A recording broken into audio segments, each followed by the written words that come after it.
Wherever she walks, they're sure to follow. Zoe! Come on, Zoe! She's the Pied Piper of the forgotten, the abused, the outcasts, a saviour for creatures of every kind. My grandfather always used to say I had a way with animals, a special way with animals, and I just loved them, and I guess I just wanted to help animals that were treated badly. Tucked away in the Huon Valley is the Brightside Animal Sanctuary. Come on!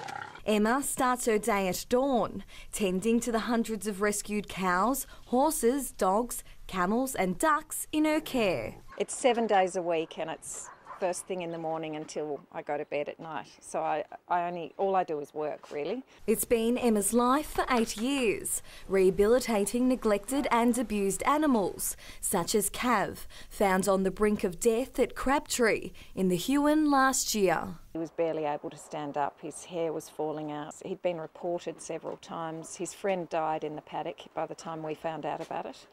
Anyway, we brought him back here and honestly thought he would die. We had him in the barn for 3 weeks and he just blossomed. He was determined not to die. Or Rumpole and Peppy, on sale to the highest bidders at a Victorian sale yard. When I rescued them, they were wild, and this one came right up to me in the pen and put his little nose against my face as if to say thank you. It was amazing. Any time spent away from the sanctuary is spent at schools teaching compassion to the next generation. We kill about 25,000 greyhounds a year in Australia. But it's the recent expose of live baiting in the greyhound industry that's pushed her once again into the media spotlight. I always loved greyhounds, and then I heard about a greyhound being buried alive under a sheet of tin with her ears cut off.